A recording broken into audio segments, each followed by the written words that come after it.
and thank you for having me. To begin, I would just like to tell you a story, I guess like everyone else here. It happened about 2 weeks ago.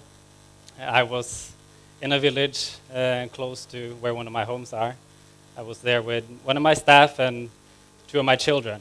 And it was around lunchtime, so I wanted to get something to eat. And for me, even though I've been here for 6 years, my Thai is a bit sketchy. I learned to speak Korean, but my Thai is pretty awful.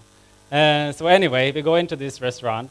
I usually go there ordering the same stuff every time. It's 2 dishes. It's khao pat, maybe some of you know, and pake pao. But this time I didn't want either of those. I wanted to eat chicken cashew. And I remember being in one restaurant one day, and like my friend, he's a Canadian, and he had learned how to pronounce this stuff. So okay, I'll give this a try too, you know? And I was like, how do you pronounce that again? And okay, so I gave it a try. I'm not going to say it now, because I'm sure all the Thai here will be insulted, because I'm going to say something wrong. And the lady, she looked at me funny, you know, like, what are you trying to say? What do you really want? And because I was unsure, I was mumbling, you know, just to, like if in class anyone asks you a question, if you mumble enough, there has to be a right word in there, so maybe they'll catch some of it. So I tried again, mumbling even more, changing a few of the words, and she finally seemed to catch on some of what I wanted. So I went back, waiting for 5 minutes, and she's coming back with fried noodles, mama noodles with chicken. So, like, okay, it was good. And kind of the point of this story is, if I can't translate all my thoughts and experiences to you today, I hope still you get something good out of it. What I will tell you, though, sorry, I'm out of my line here. What I will tell you is how I ended up with a family. The first one should be black. Yeah, there you go. How I've been here for 6 years and how I've become blessed with a family of more than 90 children and 20 wonderful staff. I'll try to give you a little background for how that happened. And to do that, I need to go back even before the 6 years. I first came to Thailand with my family when I was 12. We came to visit friends of the family who were working on the border with Karen or with refugees from Burma. So we came to visit them and try to get a deeper understanding of the conflict in Burma, to try to bring that back home to Norway, to get sponsors and donations for this group. And as I said, I was 12 at that time. And as a 12-year-old going to a different country, there are many great experiences to be seen and to be discovered. Probably one of my greatest discoveries was the toilets they had here. Like in Norway, at least you can sit down on the toilets. You can take a rest on the toilet. But like here, there was just this hole in the ground. And it's okay if you're trained like the locals here. They can squat. Like if I try to squat, I can reach this far, but if I go any further, I end up tipping backwards. And this has kind of been a ridicule for my children also. They would come and ask me to sit down. And as they do, can you do this? Can you do this? Of course they know I have no chance to sit down like they do. But like they would just watch me sit down, and in the end I'll fall backwards. If I try to put my hands out or my feet wide, maybe I can manage for a while, but so that was my first big experience. But of course that wasn't life-changing in any way. What was life-changing is what happened a few days later. We were traveling into one of the biggest refugee camps in Thailand. It had about 40,000 refugees living there when we came, and there's still about 50,000 people living there now. This refugee camp, just going into that camp, just amazed me.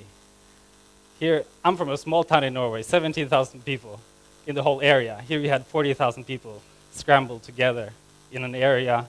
It was stretching maybe 4 kilometers long, going north to south. and you have these massive cliffs in the back, creating like this beautiful backdrop. Like this camp is built in what used to be cotton fields. But you have all these bamboo houses just scrambled together, creating this amazing,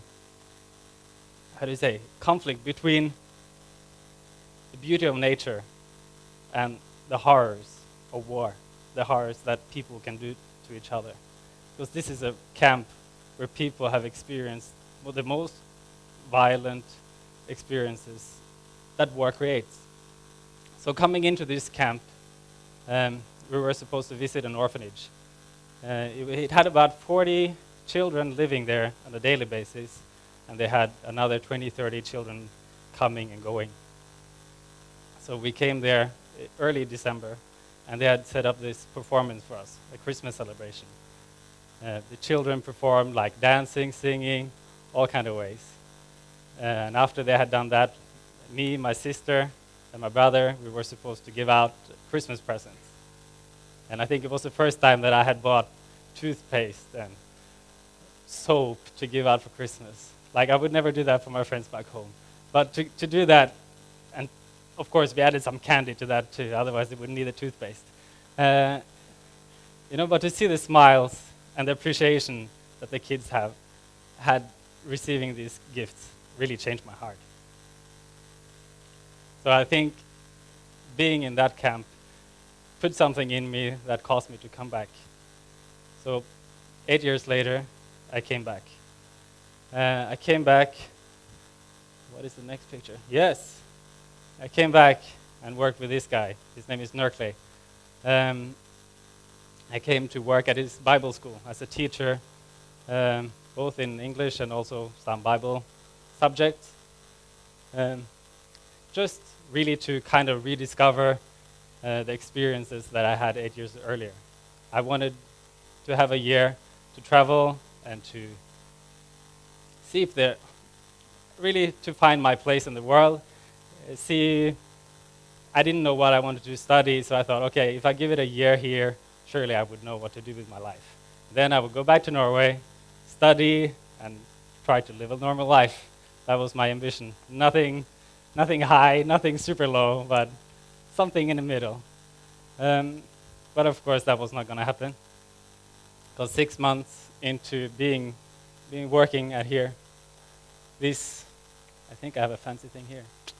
These 3 children, they came across from Burma. They had lost their parents 6 years earlier. Their mother had died right after she was born, and their father had passed away shortly after.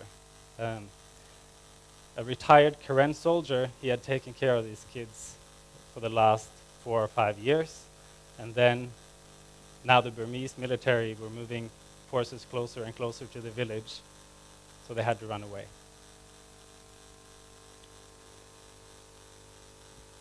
They came to my village because the old soldier, he was a friend of the pastor in the church where I was working.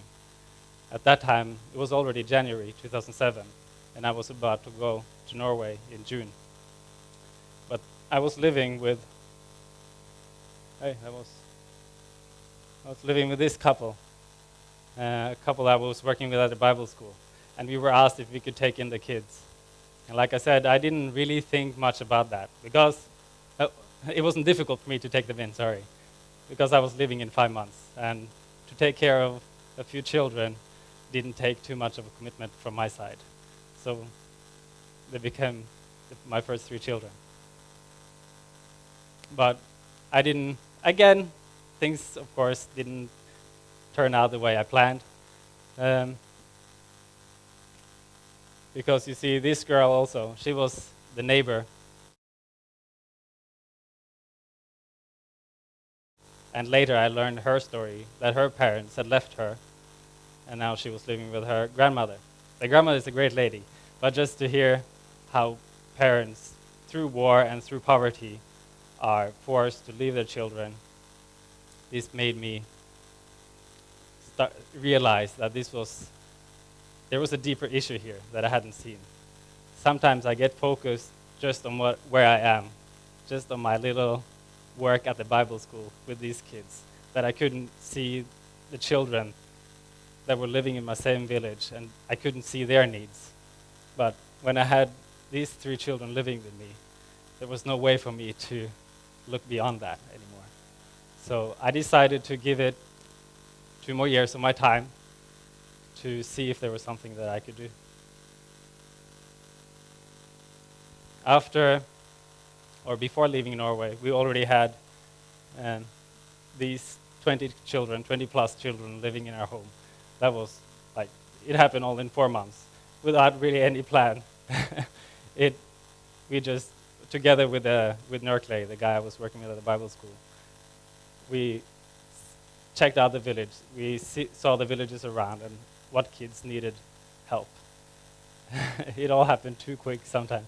I think if I knew that this would happen, probably I would have thought it through a little longer, but I hope my choice would have been the same, because I love these kids to death.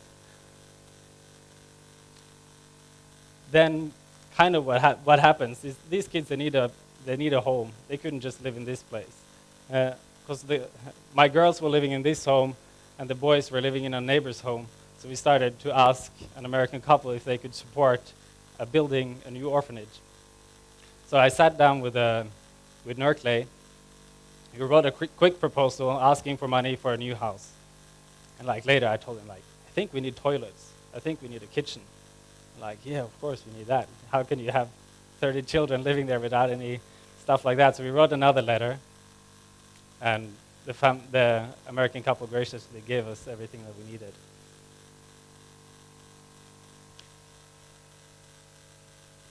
And going back to Norway, I was sitting on the plane, and usually they force you to close the windows because people want to try to sleep.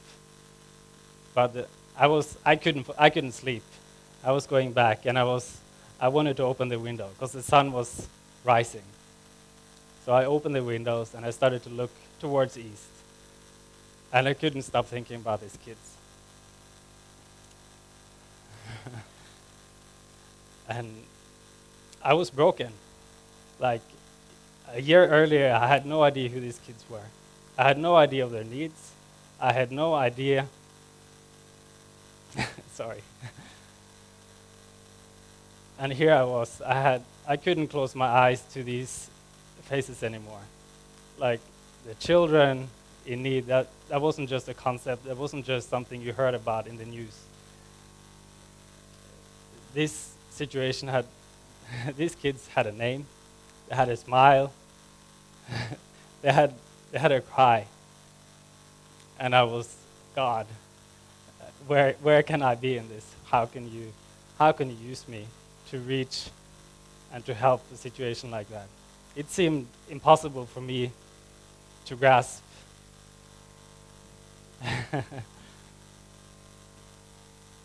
But it also made me realize that I wasn't the first one who had heard these cries. I wasn't the first one who had seen the smiles and who loved these children.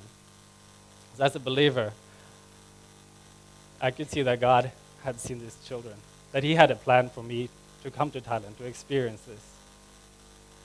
And I knew that if God was with me, we had a future, we had a hope.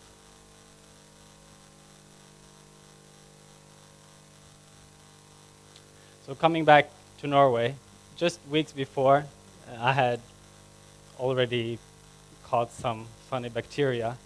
I was already skinny. I had stomach problems for 4 weeks.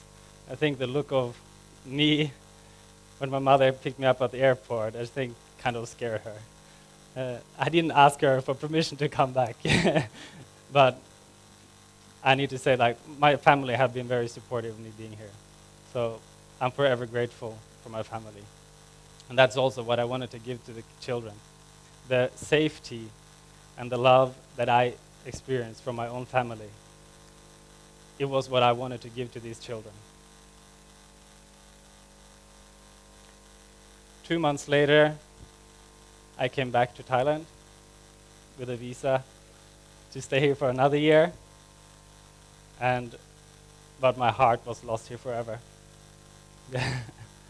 And of course, now I'm here for the 6th year, actually going on the 7th year now. And there's